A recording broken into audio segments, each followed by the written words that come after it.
Hey everybody, welcome to the Tuesday night comic book preview stream. I'm Aaron, this is Sam, Hey.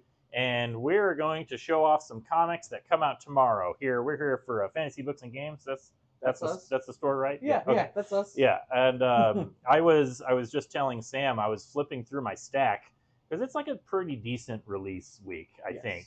And there's a lot of new books, like number ones, and I just pulled off like, oh, that looks interesting. That looks interesting. And before I knew it, I was like, I got like 8 new series here. So that's dangerous. That's the dangerous part of working in a comic book store. Yes. You just see everything, and you want it all. You gotta protect your wallet. That's right. I know. But we're gonna just we'll just jump right into it. And we're gonna start the way I always start. Facsimiles. That's right. Some facsimiles. I don't want to dwell on these too much. I've been saying that every time one of these comes out. But of course, if you've been following Batman, they're reprinting the original Hush story arc. This is Batman 617 comes out tomorrow. So if you're excited about Hush and the Hush 2 series going on, you can read the original one. Got all that classic Jim Lee art in there. Yeah, look at that classic Got Milk ad with remember the milk mustache ad? Tomb Raider. Tomb Raider. That's dated. Yeah. You remember? I mean, do you remember when we were all excited about Tomb Raider? Yeah. Yeah, vaguely. it was a time. Yeah. Another facsimile coming out tomorrow that I may be a little bit more excited about than Batman Hush is Marvel is reprinting Fantastic Four 48, which this is the first appearance of Silver Surfer and Galactus, the beginning of the epic story that it looks like the new movie is going to be based on. So I'm sure that's why Marvel's been going pretty hard with their Fantastic Four reprints lately. I've been showing them off every time they come in, but they reprinted the first 5 issues of Fantastic Four, which I think is really neat. And because I've said before, probably the last time a Fantastic Four reprint came out, if they just continue to reprint all the Fantastic Four, I'll just buy them. I will absolutely do that. But yeah, so this is one of the most classic comic books of all time. Is it the first appearance of Uatu as well? Yes, it is. The Watcher. This is the first appearance of the Watcher, he's the only one that makes it on the cover. Galactus is such a big deal, they don't even show him. He's too big for the cover. He's too big, literally too big for the cover. I mean, look how big Uatu is. How are you going to fit Galactus on there as well? But yeah, classic cover. You got just the great story of the Inhumans are in it because this was when they were like a big part of the story going on. And you got the great scene where the Silver Surfer shows up. And look at that beautiful Jack Kirby Silver Surfer art. I love that. And this is just it's one of my favorite comic books of all time. It's such a big Jack Kirby story. Like, you got just big panels of cool stuff happening. Fantastic Four being weird. You got I guess I don't want to just spoil the whole story. You got the introduction of Uatu, who breaks his oath to never get involved, and he's like, he does that. He does that all the time. Yeah, he's like, we're not allowed to do this, but this is real serious. And then it just kind of every other year he's showing up. I don't normally do this, but I think one of my favorite things about this comic, which if you've never read this, Sam, have you ever read this comic? I haven't. So one of my favorite things about this comic is the reveal of Galactus at the end. So you have, I'm going to flip to the last couple of pages. I'm just going to spoil this 60-year-old comic here. But so you have Surfer here telling them that Galactus is on his way. You're all doomed. And you got this beautiful, this is when Jack Kirby was experimenting with photocopy collages. So you got this weird page of all these ships. And this is at a time when copying machines were not ubiquitous. It was only expensive corporate offices had copy machines. You didn't have a Xerox in your house. And then we get the last page, the big reveal of Galactus, and boom, who was that guy? There was a coloring mistake in the issue, and so the colors are off. It's green instead of purple. Yeah, I was about to say. Supposed to be purple? No, he's supposed to be purple. Yeah. There was just a coloring mistake in it, so that's just how he appears. He's got the big G on his chest. So that's kind of funny too, just the little mistake. But preserved for all eternity in this facsimile reprint. Very cool. So I really like it. But hey, I just spent a lot of time talking about it. There's one more facsimile coming out. It's like every week. There's a lot of Right. facsimiles coming out. They know. They know that They I'm. watch the stream. They watch the stream. They know I'm buying them all. DC is putting out a reprint of Our Army at War, number 151, classic Joe Kubert, Sergeant Rock comics. Ooh. I love me some Sergeant Rock. These just are. I mean, his art is so cool. Like it's just. I mean, he's. And like, right, yeah, this is just so good. But the reason this issue is getting reprinted is because it is the first appearance of, oh man, they don't even tell you on the cover, who is the blazing enemy we dared not shown on the cover. Who? Do you know who it is, Sam? I don't. You don't know who it is? Wait, is the fire a hint? I guess sort of, but not really. You're gonna still don't overthink know. it if Yeah. I say yes.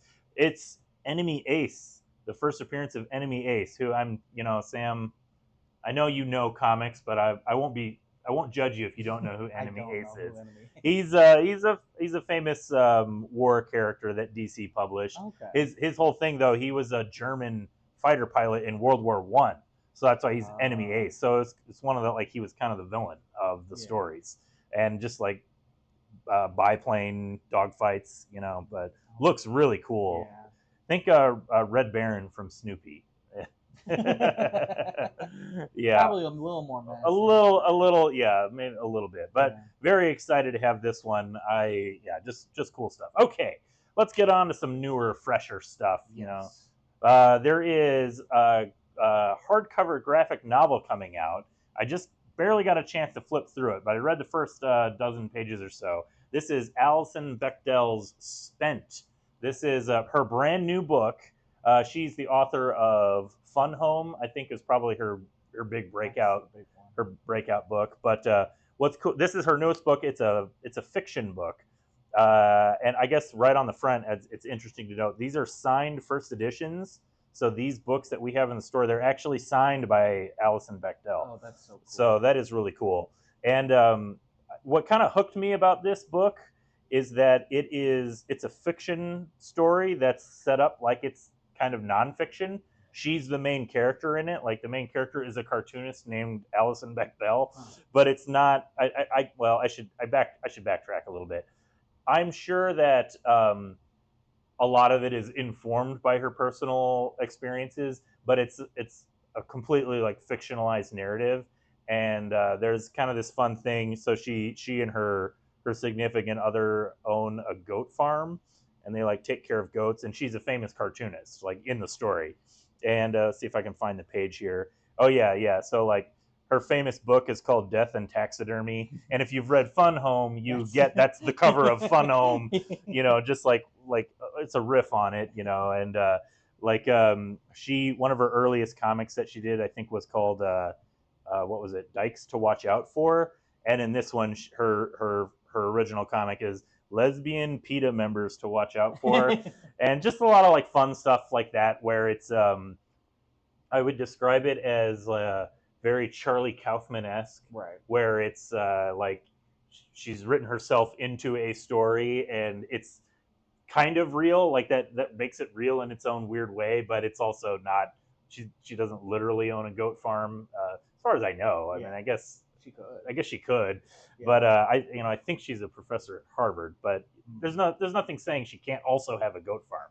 But I'm excited to read this. I really like autobio comics, and I like comics that are also like half autobiographical. So yeah, it's good stuff. So definitely check this out if you're into that kind of thing, as well as if you like signed comic books, because this is, or a signed graphic novel. This is signed by the author. Yeah, you like biocomics? I do. Yeah, not a lot of people know that about me, but I do like biocomics. Did you like Fun Home? I did, yeah, Yeah. but it's been a long time since I've read it, and now I'm looking at this and I'm like, I should probably reread Fun Home. Like, I'm worried now that I'm like gonna miss stuff in Spent because I don't remember Fun Home that well. Like, I saw that cover and I was just like, oh, that's Fun Home, and then I had that thought. I was like, oh, did I just miss like 3 other Fun Home jokes? But yeah, no, I did. Did you like it? I didn't finish it. It was too depressing for me. You know what? That's I'll actually go back. I own a copy. so that's a good review. Like because you're right. It's very depressing. It's a bummer. It is a bummer, Yeah. but only in a way that only autobio comics can be. Yeah. Like I was talking about this with Aaron L. just today. In fact, he was actually telling me. I guess we'll just use this to do a little press for myself. He was reading one of my comics, Right. and it's an autobio comic, and he was like, he felt voyeuristic. He's like, I know you're a real person, but I'm reading this story, and it just feels like I'm invading your life, Yeah. And he's like, but you published it, and I'm like, yeah, I put it out there to be read, Voluntarily. but I voluntarily did that, yeah. But he can't help but feel like a little. But that's what I like about autobio comics, Right. and yeah, Fun Home definitely. Oof. Oof. But it's good. I do Yeah. recommend it. All right, I got several things in my poll. We got so much to talk about today. I don't want to jump into anything just yet. Sam, what's something that you read that you want to talk about? One thing that I read 3 things. Jessica, yes, I think it was the clown story that he read. he felt in my newest comic, Autographical 3, there's a story about the time I went to a costume party dressed as a clown, and it was very embarrassing. Really? Yeah. I meant to pick up a copy of your book last Well, week. it's out there. Swing on by to Fantasy Books and Games. Right now, that's the only place you can get it. Yeah. Well, I guess I read Marvel's. Marvel's. Introduce it like that. I read Iron Man #8. Marvel's Iron Man #8. Yeah, yes. they're subtitling it the Insurgent Iron Man right now. So I was just about to ask about that. So this is because it wasn't it. Was it the Invincible Iron Man or? Yeah, as far as I know. So I mean, it's just something they're doing for this story arc. Hasn't been even a full year, and I can't remember if it was titled the Invincible Iron Man or not. No, they switched it over to the Insurgent Iron Man for the Doom. The One World Under Doom stuff. Okay. Yeah. So have you been reading Iron Man? I've been reading Iron Man. Okay. It's been an interesting run. It opened up with a lot of Tony's armor being like scrapped because it was infected with magic. Okay. By a supervillain. And there's a lot of back and forth with how much control Tony has of the company, of Stark Industries, and now he's trying to oust Doom in the only way that he thinks he can, by supplying Doom with weapons. It sounded like a good idea at the time, I'm sure. Yeah. All the while, like in this issue, there's a lot of back and forth with his company and how he handles like his employees, and they're on strike, and yeah, it's been pretty good. It's kind of hard to see where this run is going with the character because I don't know, like it feels like they kind of have to participate in the One World Under Doom stuff. However, this book does a really good job of like making it feel like that's like it's really a part of it. Okay, right, yeah. Well, that's good because that is one of those things. Every time they do an event, I'm just like, oh, I hope it doesn't derail a story that I really like. For all, I mean, it might have done that in this. I don't know, but it seems cohesive. Okay, well, that's good. Yeah. So, so is this issue? You like this issue? Yeah, it's pretty good. Okay, good. Yeah. Did I tell you about my friend who collects Iron Man? You did, yeah. Oh man, he's missing. He's like down to 18 issues of all time, like of all Iron Man comics. All Iron Man. That's crazy. That's nuts. Man, comic book collectors are crazy. Tell me about it. All right, that's yours. A few things that are in my poll I haven't had a chance to read, but I just want to shout out that you should follow them. New Gods comes out tomorrow. Did you read this issue, Sam? I didn't. It was in my pile. Okay, well, Sam and I are both reading it. We just haven't read it yet. Really good comic. Our buddy Aaron Lubers said he read it today, and he liked it. So, but he's also been you know what? Like, I think half the staff here is reading this book, and we all really like it. Like, it's good. It's really good. It's one of those things that's unfortunate. I always save it to last to read on my pile because I know it's going to be good, and I've got other stuff to read to kind of like prep for the stream or just stuff that I'm like, I'll just get this out of the way before I read New Gods, because I don't want to read New Gods and then read something that I don't like as much. Like I always save it for last. Also coming out tomorrow, Bug Wars #4. I've been enjoying this comic a whole lot. This is basically Conan the Barbarian meets Honey, I Shrunk the Kids. I don't. Have you been reading this one, Sam, at all? I read the first 2 issues. Okay. So it's good. It's written by Jason Aaron, art by Mohammed Asrar, who they both did Conan the Barbarian at Marvel several years ago, and yeah, it's just really good. Like the bugs are gross. It's pretty violent, like when it needs to be, like a Barbarian comic, but it's also got this magical element of it's all taking place just in a backyard, and I like that the bug people all refer to like the Destroyer, the Annihilator, and it's a lawnmower that just when periodically they mow the lawn and it just annihilates their whole civilization. That's very Honey, I Shrunk the Kids. Very Honey, I Shrunk the Kids. But I like this book a lot. I'm really enjoying it. Also in my pull, another one I haven't had a chance to read, Batman and Robin Year One. This is fantastic, by the great Mark Waid and Chris Samney. I love the look of this. I love that it's like early Batman. It's literally year 1 for Robin.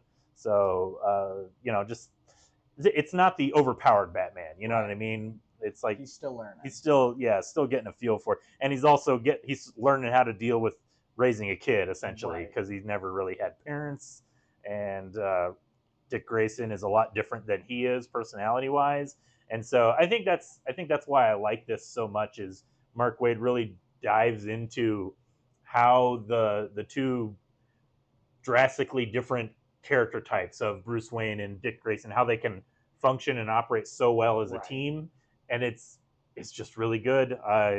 It's probably my favorite Batman book coming out right now. Maybe I mean, it's so hard to say because at any given week there's like 12 Batman books out. So, but yeah, I probably like that one the most. Also coming out tomorrow, Mothra, Queen of the Monsters by Sophie Campbell and Matt Frank. Matt Frank.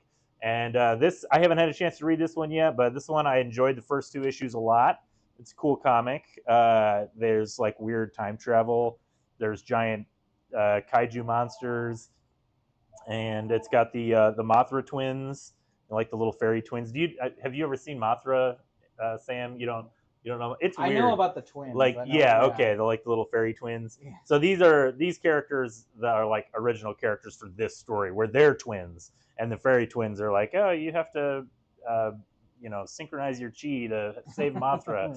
And this is a good book. It's just cool monster action, and you get a nice little character like family dynamic between the two twins, because they're kind of estranged, like they haven't seen each other in a long time, so they're having to like learn to get along again. It's really good. I like Sophie Campbell is kind of having a moment right now. She's doing Mothra and Supergirl like all at the same time. Oh, nice. And good stuff. So I'm looking forward to seeing more from her. Also in my poll, I'm gonna let you talk eventually, Sam. No, you're good. I really like this comic, Moonshine Bigfoot. We talked about #1 last month when it came out. Did you read this one, Sam? I love #1. I did not read #2. Okay, but you read #1. I love #1. It's so cool, isn't it? Oh man, this is such a fun comic.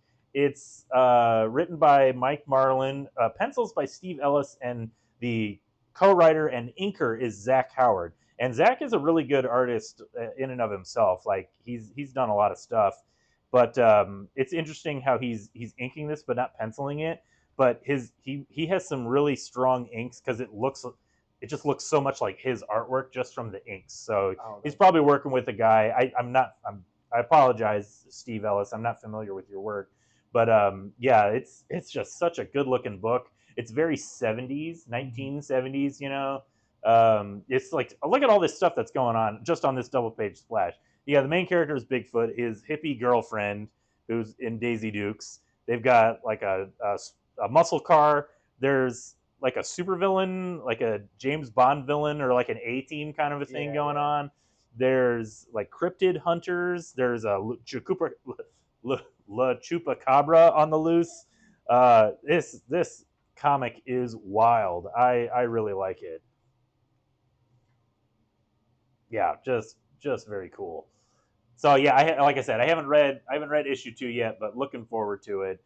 I mean, also cool Star Wars tribute cover. Did you catch I that? got it. Yeah. How could you? I mean, how could you miss? Yeah, but it's like the moonshine reflecting for the lightsaber. Yeah, that's cool. All right. Also in my poll, I think I've got one other book, and then we're going to start talking about all the new number ones that come out. Yes. Out of Alcatraz, number 3 comes out tomorrow. I've been promoting this book pretty heavily. I love this comic. As you probably know, Sam, some of my favorite comics of all time are from Ed Brubaker and Sean Phillips. I love them too. You love them? Yeah. Okay. Did you read Out of Alcatraz? Have you read this? I'm not. Okay. If you love Brubaker and Phillips, you got to read Out of Alcatraz. Okay. Really, really good. It's just kind of like straight crime noir. It's a period piece, so it takes place. I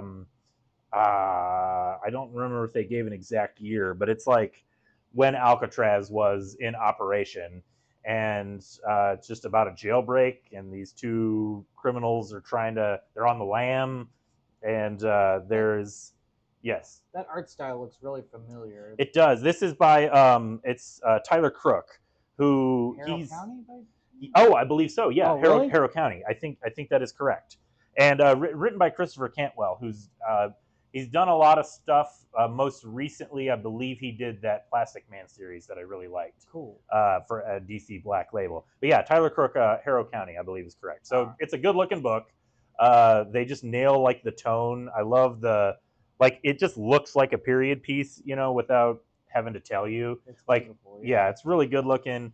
There's these two characters have a weird relationship where one's a detective and the other's an FBI agent, and they're in a relationship, but they have to keep it a secret because it's like the 1930s, right. And it's just really, really good. Like, you get really sucked into just the character dynamics of like these, because it's like these 2 criminals are kind of like forced into this situation. They don't really like each other, but they're both trying to escape Alcatraz, and they got another person on the outside that's like helping them, that's kind of forcing them into weird dynamic, and you got the law chasing them, and just fantastic. Honestly, one of my favorite books coming out right now. Okay. Really like it. Okay, we got a big stack of number ones, but before I do, what do you have over there that you? I have. Well, I think I saw both of my other books in. Oh, perfect. So okay. I have Superman Unlimited and The Thing. Well, let's talk about Superman Unlimited. I have not read this one yet, but I'm a pretty big Superman guy right now. I think Superman is like DC's like really been doing a lot of good stuff with Superman lately. But I saw this is a new Superman series, and it's written by Dan Slott, who I'm not the biggest fan of, but it's illustrated by Raphael Albuquerque, who is a great artist. So I will definitely read this issue, but I just haven't had a chance to. But you did read it, Sam. I did. So tell me about it. So it was pretty good. Starts out with there is a new CEO or something of the Daily Planet. Okay. And they kind of gloss over that within the first 2 pages pretty quickly. Superman's got to go save some people. You see him all around Metropolis. And then there is an asteroid that's coming for Earth that's made of entirely, I can't remember what mineral or material they said it was made out of. Superman goes to intercept it, breaks through the front layer. Oh my goodness. Everything underneath it is kryptonite. It's a giant kryptonite asteroid. Yeah, so most of the issue is Clark's life flashing before his eyes. Okay. And that's how they kind of use. They build that up to, they kind of do a recap of. That's I respect that. That's a good like storytelling device for your first issue to kind of establish your story, but also catch readers up to whatever's going on. Right. So you like this? Did you think it worked really well as a first issue? It worked well for me, yeah.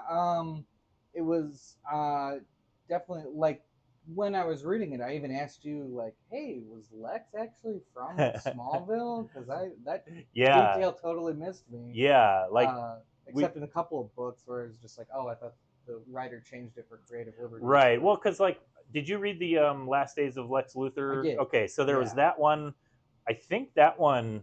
Yeah, that's because that was Mark Waid. Right. And that's the one where it opens with the first issue opens with Lex in his lab and it's on fire. Right. And Clark is like, no, Lex, let me in, or something like that.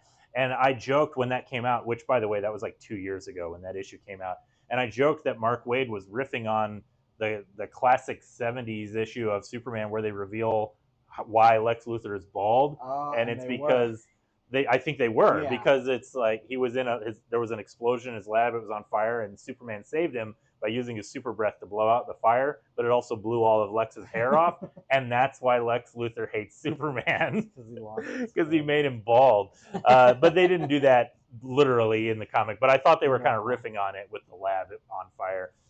But then, yeah, that story has like a reconciliation where Superman tells him that he's Clark Kent, and he's like, "Yeah, we could have been best friends, but we weren't. You're crazy." Yeah. And so I was getting that confused. We were talking about that because also in the current Superman series, Lex Luthor's going through a lot of stuff, but they did establish that he was from Smallville in that one as well. And I just really like that the current DC is doing a really good job of blending a lot of their old continuity or the old versions of the characters into modern settings and modern stories and things like that, like having Lex actually just be from Smallville like he was originally.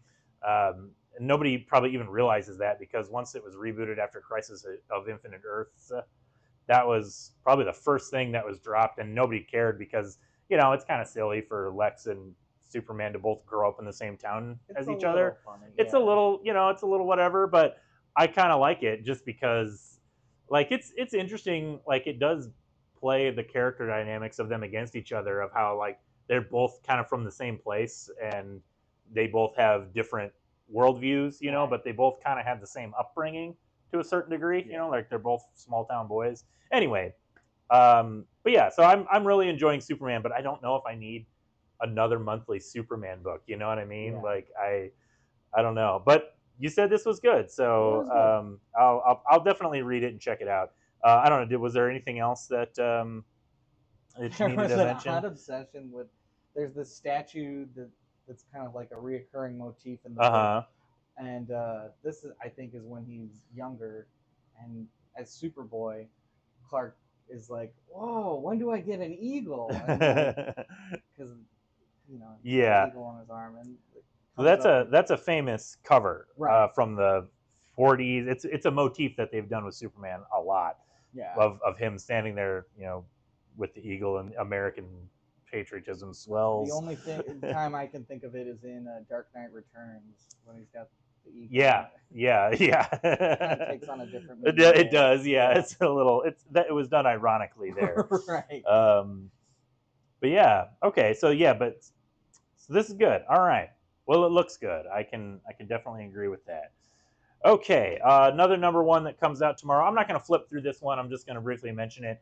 Also, I'm just going to briefly mention that I'm a little sour about this one. What? This is a new printing of Adventure Time #1. I'm only saying I'm sour about it because it's got a cover by one of my favorite artists of all times, James Stokoe, and it's just really weird because he's a really cool, weird artist. And I'm only sour about it because I already bought this comic, and I really, really, really hate buying multiple covers of a series. But they're going to make me do it to get this James Stokoe cover. They're going to get your variant money. I know, they're getting my variant money. But the reason this one is polybagged, so the reason we're not going to open it up and flip through it, is it also comes with a sticker sheet. And darn it if I don't love me some stickers as well. So, gosh. But yeah, Adventure Time is cool, and this new comic book, there's only 2 issues out so far, but I've really enjoyed it. So again, just as a little shout out, check out the Adventure Time comics. But also, if you're a James Stokoe fan, and I know you're out there, you people that just collect James Stokoe stuff, because he does a lot of variant covers for things. Adventure Time James Stokoe, there you go. Okay, also coming out, this was the other one that you read. Yeah. The Thing, #1. This is written by Tony Fleecs, who is, I'm really glad to see that he's getting all this cool work. Tony Fleecs, he does Feral and Stray Dogs, and he's written a ton of stuff. He did an Army of Darkness comic last year that I really liked. He's just like, the dude is just working. But who did I see? I missed the artist. The artist's name. Gosh, and now I'm going to look like a chump flipping through this. There we are. Justin Mason, who I'm not familiar with, but it's a good-looking book. which I'm glad to see. I feel like I've been saying that a little bit more often than I used to these days. Oh, you like the art Marvel's, more? well, I think they're just stepping it up a little. Like there Yeah. was a period where like the art in their books was, oh, just on average, not great. And I feel like every now and then now we're getting some pretty solid artists in there. But I had a chance to. I didn't read this whole thing, but I flipped through it a little bit. I read the first several pages. I have always I liked the Thing, but I definitely have always felt that he was kind of like a very old school Marvel character. Yeah. Like before Wolverine came around, the Thing was like Marvel's tough guy, For sure. you know. And now there's like a million tough guys, but the Thing was kind of the first one. Like Yeah. he was the original like Marvel tough guy. So did you say you read this whole issue? I did. What'd you think? I liked it. I liked the Thing a lot. I don't know why. I've never had a huge affinity for the Fantastic Four or anything like that. Mm-hmm. But the Thing, just kind of like a down to earth dude who's trapped in rock. Yeah, Like, yeah. He's just a cool guy, you know. He's not the like yeah, you're right. He's just like a dude Yeah. with powers, and he's got this pathos of being kind of trapped in this monster form. But yeah, it looks really cool. What was the setup in this? Like, somebody put a bounty on his head? So that's how the issue starts, and then you don't really hear much more about that. The premise is Ben's got to look for this girl who's gone missing, and it's the daughter of somebody who was kind to him back in his days on Yancey Street when he was a kid. Okay. Not really much more than that. Is it so? It's mostly just kind of like setting up. It's more like a character study of Ben. Would you say? Yeah, I would say so. Yeah. The first issue. It looks really good. I'm excited to read it. Like I said, Tony Fleecs has been doing A+ work lately, and I think that was I like it. Just if I can find the right page I was looking at, I like that he definitely has like an appreciation for classic Marvel. You know, Yeah. like I was just saying that about Superman and DC. Like they're doing a really good job of blending like the old styles with the new stuff. I feel like Tony's doing that here with the Fantastic Four and the Thing. Like it feels like this is the retro version of the Thing, but kind of in a new story. Yeah. So I really like that. Looking forward to reading that one. Also coming out tomorrow. We still got several new number ones. This is a reprint. This is a 5th printing of Mark Spears Monsters #1. We haven't really been carrying this one in the store until recently, but enough people have been requesting it that we got the new printing of Mark Spears Monsters #1. I have not read it yet. I just know that there's a lot of interest in it from what did you say earlier? Like comic book collector types. Yeah. One thing I can certainly appreciate anybody that can make it on their own, like in comic books especially. And as I understand it, Mark Spears, like he writes and draws this all himself. He's been self-publishing it himself. That's amazing. And he does a lot of variant covers, and he's drummed up a lot of interest in it. It's basically a horror book, right? Like the main character is Dracula, and there's kind of a motif with a lot of other classic monsters in it. But he's got, as you can see just from flipping through these pages, he's got a painted art style. So he definitely goes for that like hyper realism painted figures. But yeah, I have not read it, but I know that there's been a lot of interest in it. So if you're like me, you've maybe heard about this Mark Spears Monsters comic. Here's a chance to jump in. Like I said, it's 5th printing of #1, and we do have it in the store. All right, couple of more. What do I got? I got 3 more books. Nice. All right, another #1 coming out tomorrow: Spider-Man and Wolverine by Mark Guggenheim and Care Andrews. And I think I'm quoted as saying before, on this stream no less, that I really like Care Andrews' art. And he does all these covers that he's definitely working in like an early 90s style. Like you can just tell but it's not like any one specific early 90s style. Like it's like a blend of McFarlane and like Jim Lee and just like kind of all those early Image guys all into this. his own style, which I really like. But he's just been, for the most part, doing covers. He has his prestige, like his own series that he'll draw, but a lot of times I see his covers, like that Rogue Savage Land book. He does all the covers for those, and I'm like, the interior arts in that book are pretty good for a Marvel book, but darn it, don't I just wish Care Andrews was just drawing the whole thing? Yeah. So this book, it's finally happening. He's drawing the whole comic. It's Spider-Man and Wolverine together in one book, drawn by Care Andrews. Like I said, written by Mark Guggenheim, he's written Wolverine and I assume Spider-Man before as well. He's been around at Marvel for a while. But yeah, this comic does, I guess it does, like, I don't know what I'm trying to say here. He does a pretty good job of having a reason for why Spider-Man and Wolverine are crossing over, other than just their popular characters. Because let me tell you, as somebody who read comics in the 90s, a lot of times that's the only reason that they crossed over was like, hey, you know who's really popular? Ghost Rider and Wolverine and Spider-Man. Put them all in a book together. And this one, there's a plot to it. So I'll give them that. Like, it's, like I said, it looks cool. It's pretty flashy. There's a lot of action in it. Like some villains show up, Kraven and Omega Red, and it's pretty solid. Like, it's a good first issue. I don't really want to spoil where the story goes, but there is like a significant final page twist, or a big revelation that I don't think you need to spoil it to get people to want to read a Spider-Man and Wolverine crossover book. That pretty much sells itself, I think. Yeah. But did you read this one? I didn't. Okay, well, on my list, though. Yeah, check it out. Yeah. I think you'll like it.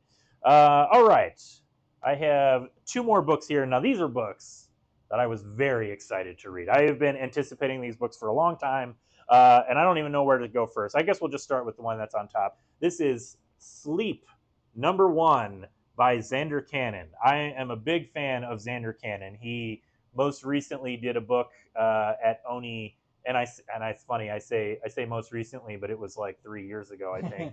But he did a book called Kaiju Max, which was, do you remember that one? I do. That was the kaiju are in prison, right? Yeah, it was like Monster Island was just like a giant prison. Right. And it was just like a prison drama, but with Godzilla and Mothra, and it was really cool. That's an amazing concept. It's such a brilliant concept. I really love it. It's one of my favorite comics. But Sleep is really, really good. It's a slow burn story, and it's Zander Cannon doing a horror story.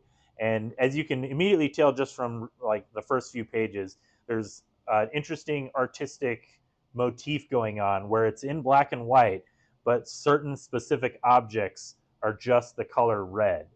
Like you can see the main character's glasses are red, but like there's a piece of red in like that poster there. There's some other characters show up with red, like that like sandbag for that stage is red. Just every now and then you just see like little bits of red, a bracelet red, and it's pretty neat. It's effective. It's well done. Is there a narrative reason for that, or? The narrative reason, it appears that there's like a metaphorical reason for why that may be, but you can't tell what it is. In the back of the book, I want to make sure this isn't like a spoiler, but he has, okay, yeah. There's I just find it interesting that he's got this little back page where some early readers of the book gave him their responses, and they're like, this one person is talking about how he loves puzzles and mysteries, trying to figure out what all the red means, and that's Mark W. from Los Angeles. Probably, if I'm going out on a limb, that's probably Mark Waid. And then also another person is talking about Matt K. from St. Louis, Missouri. Yeah, definitely Matt Kent. Yeah. And David H. from Anchorage, Alaska. I actually don't know that one because I don't know my Alaskan creators that well. I'm not from Alaska, but yeah, I just want to again find a page where there's not really many spoilers in it. Like this, like I said, this is a slow burn, so there's just like a lot of creepy imagery here. But the story opens, you almost forget that it's a horror comic because it just opens with something happened on the news where there was like, they don't know if it's like a monster or something, where there's like he goes out his front door and his house is like banged up and there's like cow entrails. There's a cow head on his front lawn, and like the whole town. It's a small town. First of all, also, it's like so the whole town is like, oh, did you hear about what happened last night? Some kind of monster. And the only place where spooky stuff like that happens. Exactly, it's the only place. In the city, like if a monster goes out at night in the city, there's like 100,000 people that are going to see it. Everybody in this, I assume, everybody in the city is just up for 24 hours. But yeah, I like this book a lot. There's, like I said, it's a slow burn, so they don't reveal. And I really appreciate that too, because I think I've talked about this before. One of my big criticisms is that a lot of modern, contemporary comics is what I really mean to say. Stories are structured in such a way where the first issue, the final page twist, is the whole selling point of the comic. Right. So it'd be like, it's like you turn the page and they're like, oh my gosh, the character's immortal, and the name of the book is The Immortals. And it's just, so I really appreciate that you read this issue. You don't really know what's going on. You can kind of piece it together subtly, like you can infer what's happening, but he doesn't just come out right and tell you, and I really like that. And really the rest of the issue is just spent getting to know the characters in the small town and the main character, the kid with the glasses. And there's like this guy comes back, he went to the big city, comes back to the small town, and he's kind of getting reacquainted with people.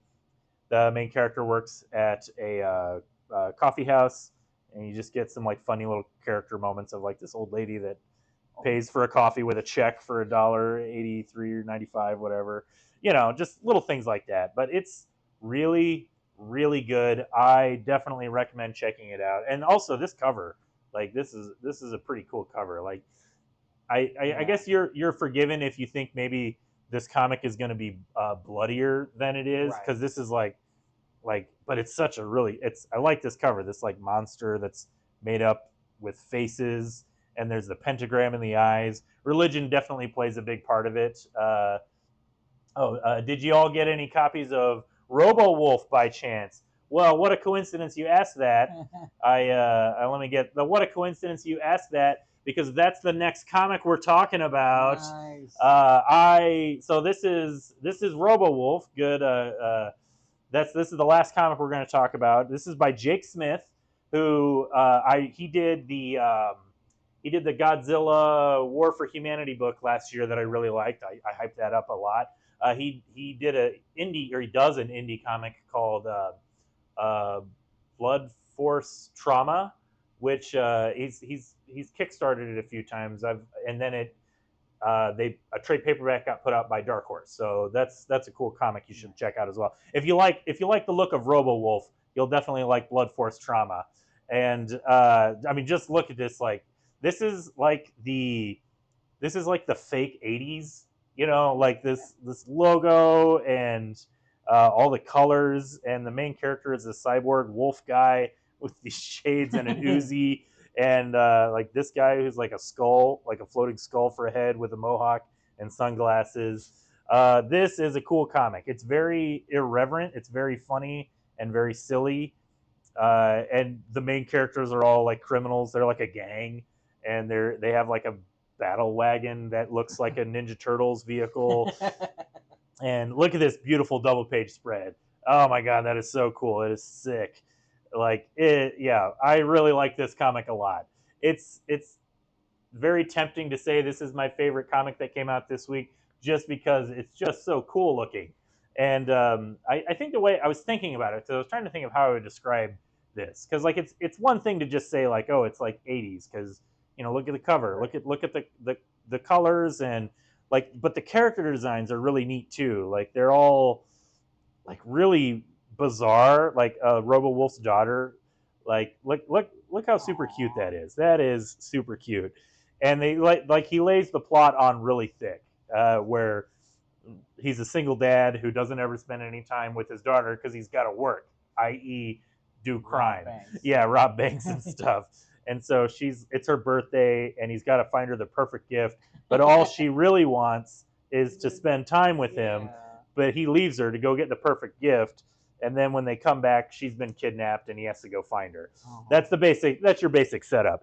But like, I think what I like about this comic, Jake Smith does a really good job of like distilling the version of the 80s that existed in video games and bad B movies and comic books of that time into like the version that existed in everybody's heads, Yeah. but never actually could be made because of the limitations of the technology. I don't know how many like old Sega Genesis or even Atari games going back even further that you've played, but they always had that really sick box art where it was like really cool, like dynamic, and then the game is like you're lucky if it's 8 bits, you know what I mean? Like Contra, like I love Contra, but it's like, you watch the gameplay and then you see the box art, and like I said, this comic, what Jake is doing is he's bringing all of that stuff that existed in your head into life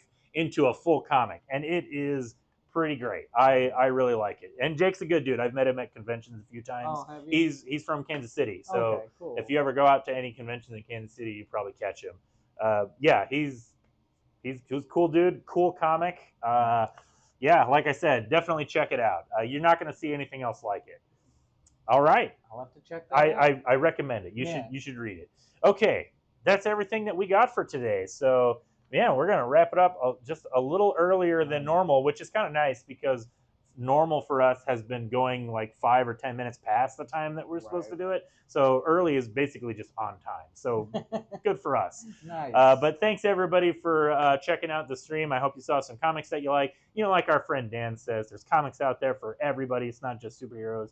So come on down to Fantasy Books and Games and buy some comics. Yeah. You can talk to me and Sam and Susie and Abby and Celeste, and I guess I'm just gonna let dox everybody that we work with. We all love talking about comics. All right, everybody. We'll see you all next week. Thanks. Bye.